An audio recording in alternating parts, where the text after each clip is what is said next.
ನಮಸ್ಕಾರ ರೀ ಎಲ್ಲ ವೀಕ್ಷಕರಿಗೂ. ಭಾಳ ದಿವ್ಸದ ಮ್ಯಾಗ ವಿಡಿಯೋ ಹಾಕಿರಿ ಮತ್ತು ವಿಡಿಯೋ ಹಾಕಿದ್ದಿಲ್ಲ ರೀ. ನೋಡಿರಿ ಇಲ್ಲಿ ಮೆಣ್ಸಿಕಾಯಿ ಬುಡಕ್ಕೆ ಏನೋ ತಂದು ಫೋನ್ ಮಾಡಿದ್ರೆ ಮೆಣ್ಸಿಕಾಯಿ ಚೀಲದ ಬುಡಕ್ಕೆ ಅಲ್ಲಿ ಹಮಾಲ್ರ ನೋಡಿದಿರಿ ಏನೋ ಚೀಲ ತೆಗಿಯೋತ್ನಾಗ ಕಂತಂದ್ರೆ ಹಂಗಾಗಿ ನಮ್ಗೆ ಫೋನ್ ಮಾಡಿದ ಕೂಡಲೇ ನಾ ಬರೋ ಮಟ್ಟ ಚೀಲ ಮುಟ್ಬೇಡ್ರಿ, ಅಲ್ಲೇ ಇರಲಿ, ನಾ ಬಂದಿಂದ ಚೀಲ ತೆಗೆದು ನಾ ಹಾವು ಹಿಡಿನಂತ್ರಿ. ದಯವಿಟ್ಟು ನೀವು ಅಲ್ಲಿ ಮಟ್ಟ ಚೀಲ ಮುಟ್ಬಾರ್ದು ಅಂತ ಹೇಳಿದ್ದೇನೆ ಅವ್ರಿಗೆ. ಆಮೇಲೆ ನಾ ಬಂದಿಂದ ಅವ್ರ ಕಡೆಯಿಂದ ನಾ ಚೀಲ ತೆಗಿಸಿ ಇಲ್ಲಿ ನೋಡಿರಿ ಎಲ್ಲಿ ಕುಂತೈತಂದ್ರೆ ಲಾಸ್ಟ್ ಚೀಲ ರೀ.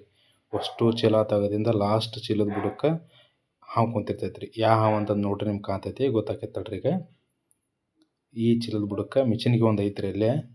ಯಾಕೋ ಮಿಚಿನ್ಕಿ ಗ್ಯಾಪ್ ಒಳಗೆ ಹೋಗಿ ಸಿಕ್ಕೊಂಡಿಲ್ಲ ರೀ ಹಾವು. ಚೀಲದ ಬುಡಕ್ಕೆ ಕುಂತೈತಿ. ಸಿಕ್ಕಾಪಟ್ಟಿ ಮೆಣ್ಸಿಕಾಯಿ ಘಾಟ ರೀ. ಅದನ್ನು ನಾವು ಸೀನ್ಕೊಂತ ಕೆಮ್ಕೊಂತನ ಹಾವು ಹಿಡಿದ್ವಿ. ಹಾವು ಸಿಗೋ ಮಟ್ಟ ಅಂತಂದ್ರೆ ಮೂಗು ಅನ್ನೋದು ಇದು ಆಗ್ಬಿಟ್ಟೈತಿ ನಮ್ದು ಒರೆಸಿ ನೋಡ್ರಿ. ಈಗ ಅದು ಅಲ್ಲಿ ಕುಂತೈತಿ. ಆದರೂ ಅಮಾಲ್ರ ಗ್ರೇಟ್ ರೀಪ. ಯಾಕಂತಂದ್ರೆ ಅಂಥ ಮೆಣ್ಸಿಕಾಯಿ ಘಾಟ ಒಳಗೆ ಕೆಲಸ ಮಾಡ್ತಿರ್ತಾರೆ. ನಮಗಂಕ್ರಿ ಒಂದು 10 ನಿಮಿಷ ನಿಲ್ಲಕ್ಕಾಗಲಿಲ್ಲ ಅಲ್ಲಿ ಘಾಟಕ್ಕೆ, ಮೆಣ್ಸಿಕಾಯಿ ಘಾಟಕ್ಕೆ.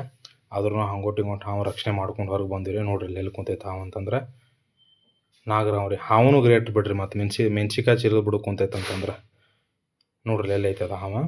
ಅಷ್ಟು ಚೀಲ ತೆಗೋದಿಂದ ಹಾವು ಸಿಕ್ತಿರಿ ನಮಗದ. ಅದನ್ನು ನಾವು ಸುರಕ್ಷಿತವಾಗಿ ರಕ್ಷಣೆ ಮಾಡಿ ಒಂದು ಡಬ್ಬಿ ಒಳಗೆ ಪ್ಯಾಕ್ ಮಾಡ್ಕೊಂಡು ಅದು ಇರುವಂಥ ಪ್ರದೇಶಕ್ಕೆ ಅದನ್ನು ಹಾವು ನಾವು ರಿಲೀಸ್ ಮಾಡ್ತೀವಿ.